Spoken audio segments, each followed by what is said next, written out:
శివునికి ఘోర తపస్సు చేసి ఈ బావి దగ్గర, అందుకని దీన్ని చంద్రేశ్వర బావి అంటారండి. చంద్రుడు తపస్సు మెచ్చి శివుడు ఏంటంటే ఈ బావికి చాలా వరాలు ఇచ్చాడండి. ఆ వరాలు ఏంటంటే ముఖ్యంగా చావును అంచనా వేయడం అనే వరం ఇచ్చాడు. అంటే ఈ బావిలో చూస్తే ఎవరైతే తమ నీడ కనబడుతుందో వాళ్ళ నీడ కనబడితే వాళ్ళు 6 నెలల కంటే ఎక్కువ బతుకుతారని, ఎవరైతే నీడ కనబడదో వాళ్ళు ఏంటంటే 6 నెలల్లో చనిపోతారని నమ్ముతారు. 6 నెలల కంటే ఎక్కువ బతకలనేసి చెప్తారండి. ఇంకొక విషయం ఏంటంటే దీన్ని ఎలా నిజమైందంటే ఒక పాప తన నీడను చూసిందండి.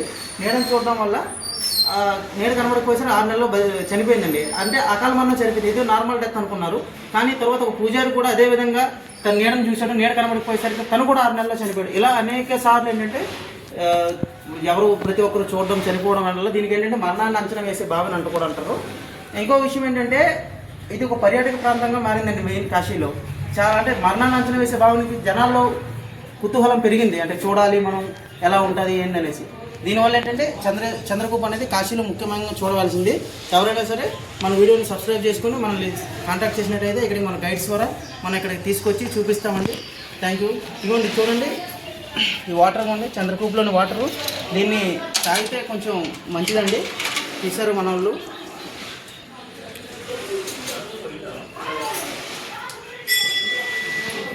చూడండి, ప్యూరెస్ట్ ఫామ్ ఆఫ్ వాటర్ అండి.